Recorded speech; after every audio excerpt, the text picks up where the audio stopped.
Everyone's having a wonderful Tuesday. So today for my plant feature Tuesday, I'm going to go ahead and feature my Sansevieria parva, which is also known as Kenya hyacinth.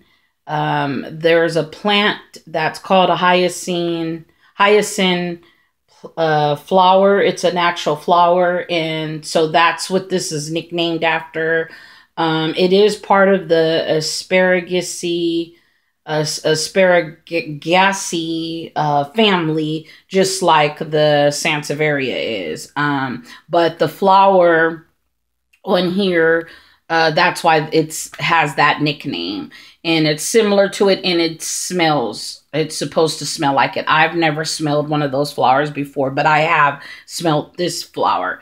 So anyhow, this plant is in bloom. She started off, it starts off in the middle of each stalk. I believe each little, I guess each plant, because there's it comes in six. They come in clumps of six, I believe. And then in the middle, it grows. So the description, Sansevieria parva is a relatively fine texture species with narrow reflexing leaves up to 16 inches, 40 centimeters long, and up to 1 inch, 2.5 centimeters wide. The rosettes are composed of 6 to 12 medium green leaves with dark green cross bands. This particular hanging succulent starts out as an upright plant. It flowers with a little pinkish white blooms. Its hardiness is 10A to 11B, from 30 to 45 degrees. That's, I guess, as low as it'll go. Place Sansevierias in a moderately bright or filtered light. Good locations include a spot in front of a north-facing window or in front of a bright, sunny window covered by a sheer curtain, which I have her in front of a southwest window, and there is a sheer curtain that covers it, the plant. Although the plant tolerates low light, bright light brings out the colors in the leaves, which the leaves look green, but it does have a shade of the typical, like the Zelentica, the stripes that most of them have. So yeah, that is the color in it. They do have a variegated one as well. However, intense light may cause the edges of the leaves to turn yellow. Allow the soil to dry completely before watering. Then water deeply until water drips through the drainage. Allow the pot to drain and then discard the water. Never leave this plant sitting in water, which I'm sure everyone knows about Sansevierias, but this one particular, she don't like water at all. Her origin, she's from Africa, Eastern Africa. Burundi, Kenya is the is where her origin is. Burundi, Kenya.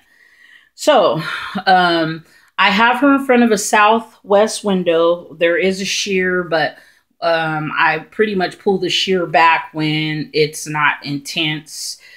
She is in bloom, like I said. So how it works is this lasts, I guess, for a couple of weeks.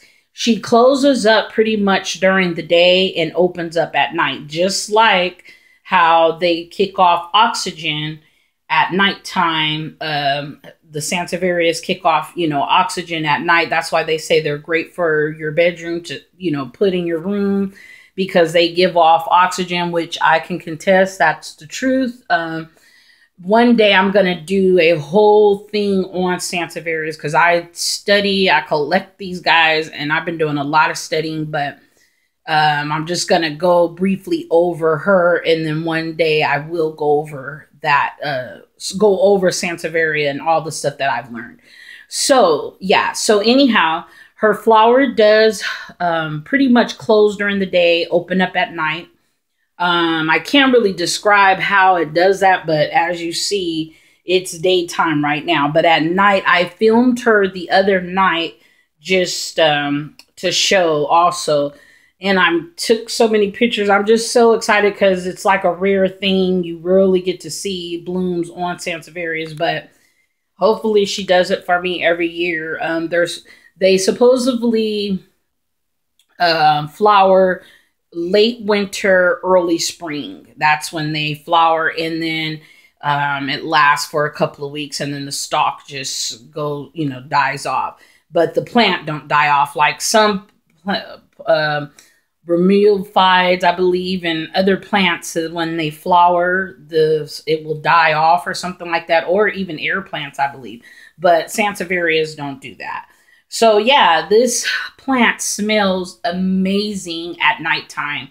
And the way I didn't even know, and it was nighttime, and I smelled this beautiful smell in my room, and I'm like, wait, what is that? It smells great. And I kept looking, and then I looked into this plant. I was looking for something else, and that's when I found out that she gives off a beautiful smell, a scent at nighttime. So that's when you're gonna smell the beautiful scent of this particular Sansevieria. I don't know if they're all like that. I just know that this is Sansevieria parva. So I have her in a mixture, my famous little mixture, orchid bark, perlite, and EB Stone cactus mix. I use EB Stone cactus mix, organic cactus mix, EB Stone orchid bark, and EB Stone perlite, which she's in that mixture.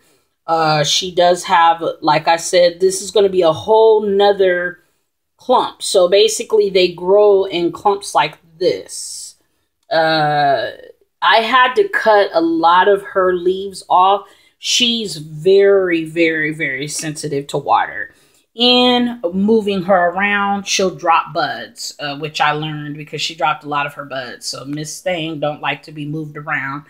That's why today's her last time being moved, and I'm sitting her back up there. She won't get bothered again. But moving her around when she has flowers, she will drop flower buds. So that's normal. It just doesn't like to be moved around. But she's very sensitive to overwatering. When I got her, she was soaked. She had gnats. I had to repot her. And even after I repotted her, I let her dry out and I watered her, and she still was mad. And she like pulled a fit, and one of her leaves got yellow. And then I cut it off. And after that, I've left her alone. She's good to go. She's in a terracotta planter now, in a terracotta pot, I'm sorry. And she definitely will dry completely out just like everybody else. They do not like to be watered. I swear, you could feel, even when they're completely dry, it's like, give me a break. So I'm basically timing it. It's going to be like a month almost a month that I repotted all of them, and I'm going to probably water them a month and a half, maybe the middle of April. I repotted them all at the beginning of March, so I'll probably water them in the middle of April, almost the end of April, every 2 months. I would say for Sansevierias, almost until it gets super hot, then I'd say once a month. But once again, this is my care. This is how I take care of my Sansevierias in Sacramento, California. I don't know how anyone else takes care of what climate they live in. I live in Sacramento, California. So I'm just going off the care of how I take care of my plants. And I'm just sharing how I take care of my Sansevieria parva. So I've had her for going on about a month and a half, almost 2 months. And so this is basically the care that I've given her. She's taught me, don't water her. She likes that soil. Her stem, like I said, this was very little when I got her. So she grew this within a month's time. It's gotten very tall, and I guess it gets pretty tall and then it just ends up dying off. So I'll leave it on there till the wheels fall off. But yeah, so once again, this is a Sansevieria parva. This is how this plant grows. This is how it looks. The flower, you know, opens up at night, closes up pretty much during the day. She does have a new, now this was white and now it's turning green, and this is going to be a whole new stalk. So they are known to grow like that, and I guess they start flaring out after so long. They grow upright and then they flare out. But yeah, so this is pretty much the care for her. Once again, she is from Kenya, Eastern Africa. Very, very, very beautiful plant. And as you see, I had to cut a lot of her leaves off, but she's sent, you know, growing this right here, which is going to end up being a whole nother plant. So I'm not mad. She can, you know, she just, I know for sure, do not water her. I recommend Sansevierias every 2 months, and in the winter they don't even need to be watered.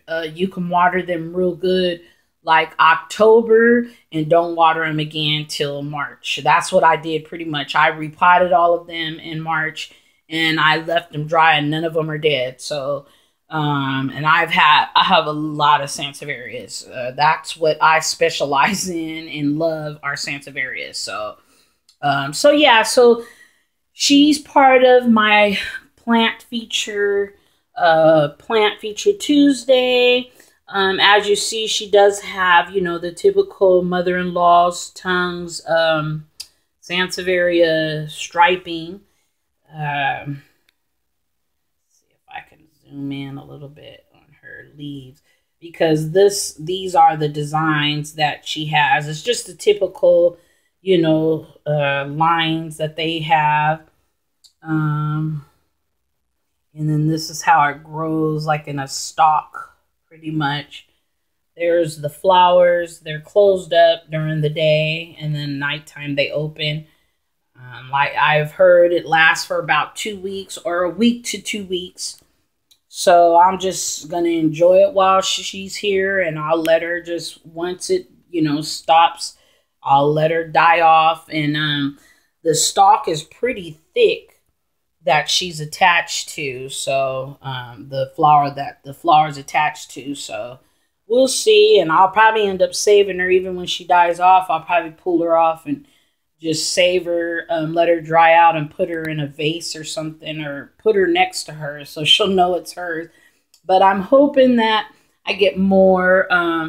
They, you know, now I've read so many mixed things on Sansevierias, how they're flowering, and they flower when they want to, basically.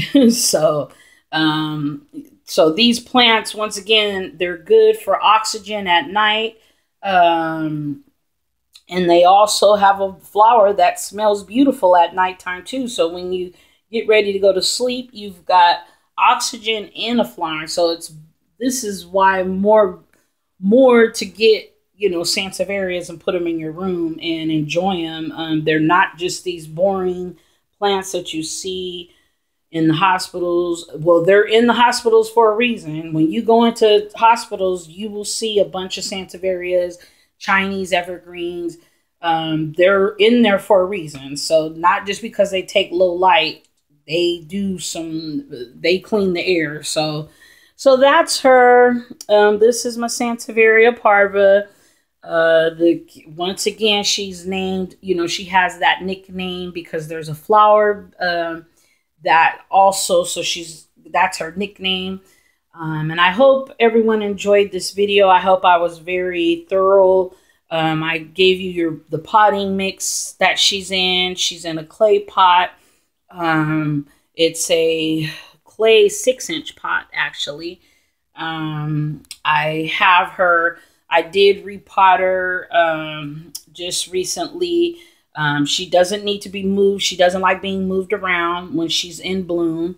and give her bright, light. She does want bright indirect light, and I have her in a southwest window. And so, yeah, this is her. She's pretty beautiful, and I will have her as long as she wants to be with me. I really enjoy her. She's just beautiful. Her leaves are beautiful, you know. And as you see, I did cut some off, and I put cinnamon on the ones that I could save. But she's very, very allergic to water, I'll say. So, but she's growing, and then she's got this thing popping up out of there, which is going to fill the pot, which I can't wait. So, and that thing grew pretty fast because it was under the dirt just when I potted her up in March, the beginning of March, and it's already coming up out of there. So I'm leaving her alone. So I hope everyone enjoyed this video, and if you get a chance, if you find one of these, grab it. They do have a variegated one, but I'm not really keen to variegation on snake plants. If I can get one, I'll get it, but I'm not going to go out my way to try to find one. I'm good with just the way that, the green, how they're made. So thanks a bunch for watching. I hope everyone enjoyed this video. And once again, this is the Sansevieria Parva.